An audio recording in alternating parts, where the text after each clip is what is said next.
We we had a good life. We were poor people, but everybody else was poor, and we all had plenty to eat, and we had clothes. And we went to the movie every now and then. Cost us a whole dime. Went to church every Sunday, and it just a good life, really. We had good parents, and they took good care of us. After my mother died, I was 15 months old, and he stayed home to take care of Evangeline. Daddy had asked him to stay out a year so Laurentine could finish her school, which he did, and he went back to school when it was time for him to go back. When I was little, I had asthma very bad, so I know he would stay up at night and take care of me so I wouldn't smother to death. So I guess they did the right thing. Okay, when he was living at home, they were in the field one day, and my sister Laurentine went to the field to give them some water to drink. And when she got there, she noticed there were some chickens with them in the field. And so she asked what was going on with the chickens, and they finally, I guess, told her that they had brought the chickens to buy some cigarettes. They got the cigarettes or not, but I don't think they did.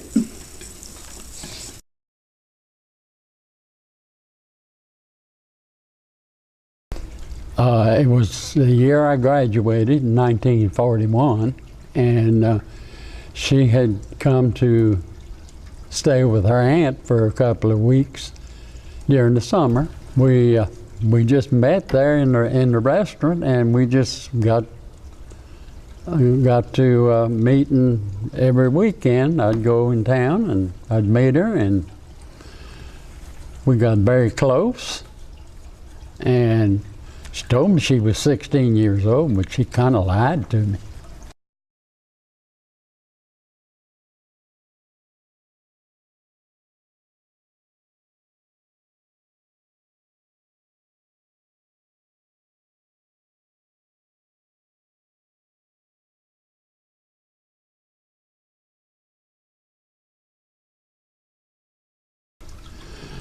Really, there's not a whole lot to say except that I was given a job to do, and it was something we had to do. We did it, and thank God we lived through it.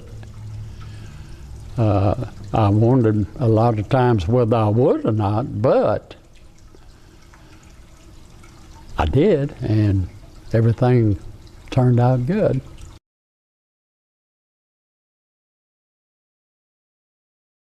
When I came back, she came to Louisiana, and we got engaged. And she was still 16.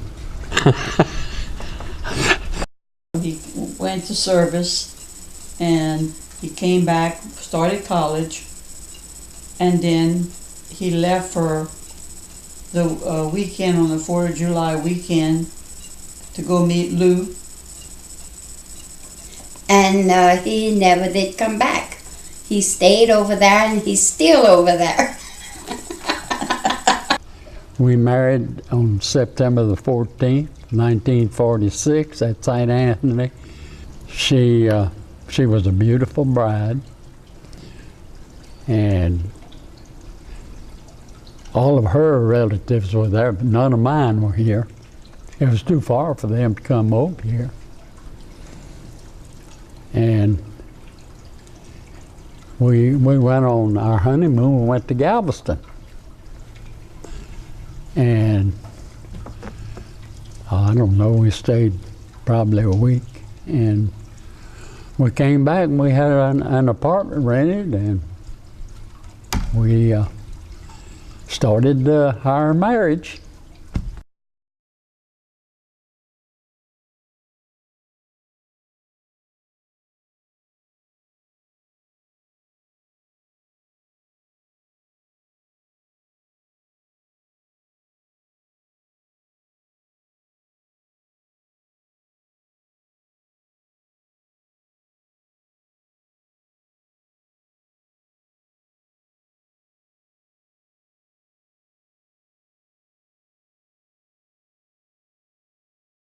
the best part of it was they came one at a time. And of course, having 6 of them, it was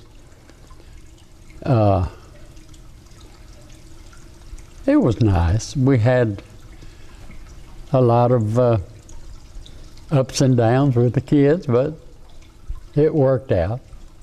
They have always treated me like a king. I'm standing outside an icon from my childhood. This was the Coronation ice cream parlor. Dad would call, "Hey, it's ice cream night."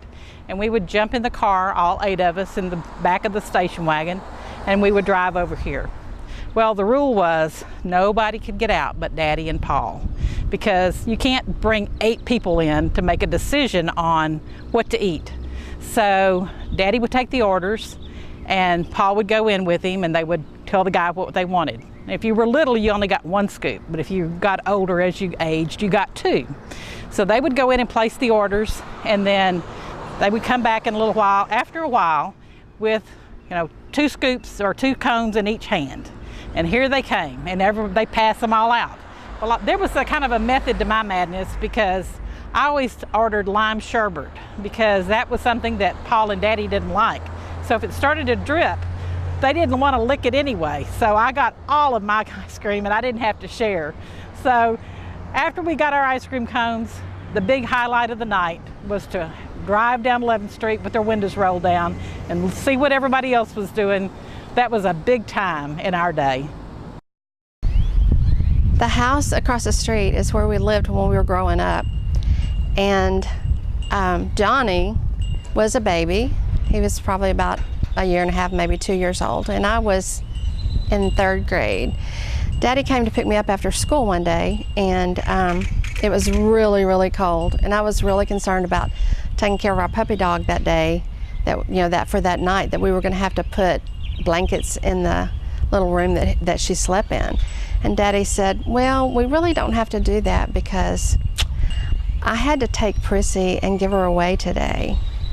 And I was so upset. And I said, "Why, Daddy, why?" And he said, "Because Johnny kept running across the street to the school, chasing Prissy, and cars were just going crazy trying to keep from hitting him. So he said, we just decided we had to get rid of Prissy. It was either that or Johnny was going to get hurt." And I said, "But why can't we just get rid of Johnny?" But I'm really glad we didn't. He's a really good guy. One of the things that I remember most growing up with Daddy was when we were camping or off somewhere. We always had softball gloves with us, softballs, and Daddy would sit there and throw balls with me forever until I was just dog tired and he was just dog tired. But he would not quit, and he wouldn't let me quit. It was just me and him, me against him against me, but us together. And it was something that he may have done with the other kids, I don't know, but it was special to me. Is when I was in junior high school. I came home from school, walked home from school, and Daddy was coming up in his '53 blue-green Chevrolet, and that's what Johnny said it was. If it's wrong, Daddy, I'm sorry, it's his fault. Anyway, it would look like a big old piece of bubble gum. And I go running out the door, and I'm so excited to see Daddy, and I hug his neck and give him a big old kiss, and we walk in the house, and everything's good, and that's all. So the next day I go to school, and there's this girl comes walking up, and she goes, "Hey, who was that good looking guy you were hugging in your yard yesterday?" And I said, "Good looking guy?"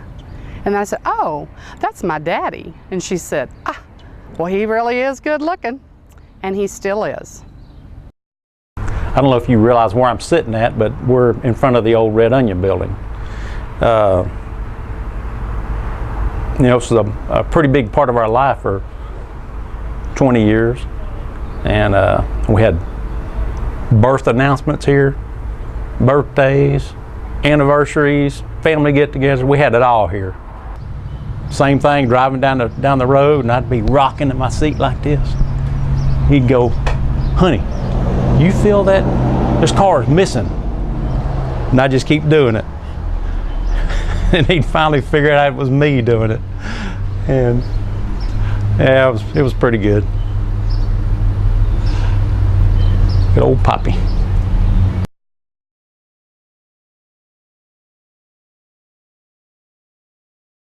I've always been extremely proud of Poppy for his service to our country. I know it was a real hard time for him. I'm sure myself and everybody in our family really appreciates him for that. He is a hero. When I was a little girl, I walked up behind my daddy when he was laying on the bed, and I put my little hand, because I was very small, on his back, right on his wound from World War II. It was kind of purplish at that time, and it was a little gouged out, and I asked him what happened, and he told me that it was just a war wound. And I found out later that it was right next to his heart.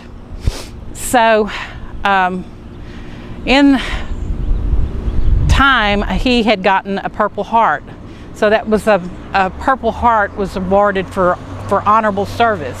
And that Purple Heart represented to me that purple wound that was next to his heart. So today, I'd like to offer my dad a Purple Heart because he has served his family honorably. So here is your Purple Heart from your family, Daddy.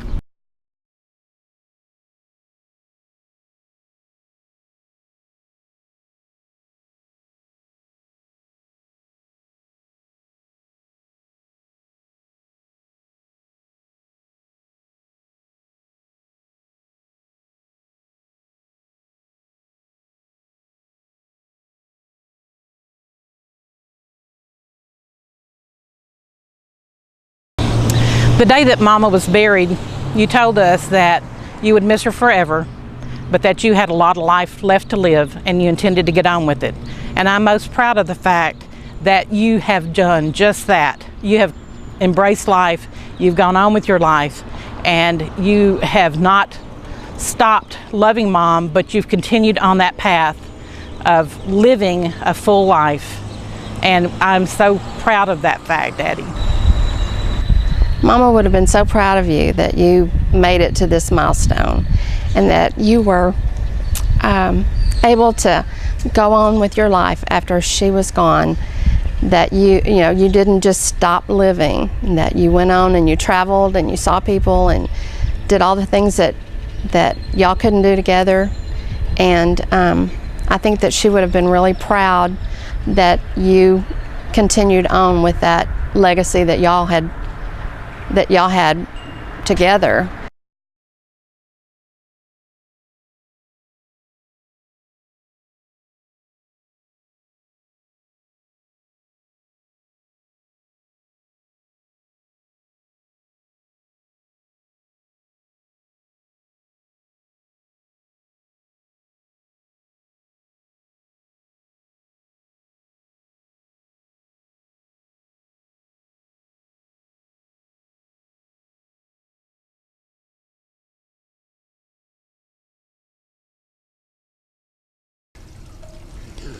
Well, all I can say is that God is the one that said that I would live this long. And I'll tell you, I'll be honest with you, that I did not think that I would live this long when I got out of the service. And I thank God for it. That's all I can do. Je souhaite avoir une bonne fête et je t'aime beaucoup. Souhaite avoir une bonne fête et je t'aime un peu.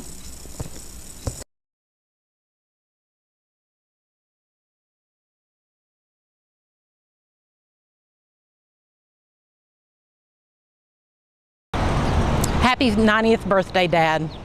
Thank you so much for being a part of our lives and for always wanting to be there for us.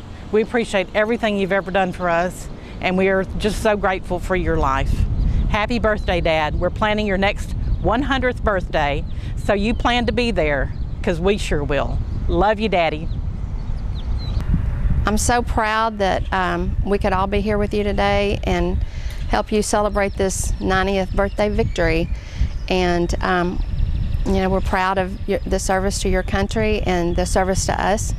And we love you, and I just want to tell you happy birthday, and I hope you have many, many more.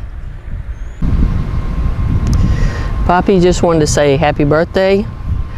I've only been around for 60 of the 90 years. I've enjoyed them all, and I hope to enjoy many more. Just want to say thank you for all the fun that you've brought to our lives, and hope you've enjoyed them as much as we have. Love you, Dad. So, Daddy, I love you. And I hope that our every morning walk continues until the day you go to heaven and see Mama. Because there is not a better way to start the day than to see you, hug you, get that big kiss, and talk about our lives. And all right, I know I'm the one that does most of the talking, but thank you for sharing this time with me. Happy birthday. Love you very much. Poppy, happy birthday. Happy big 90th birthday. I hope there's many more to come. And I hope they don't put 90 candles on your cake, because that would be a big sloppy mess. Love you. Happy birthday.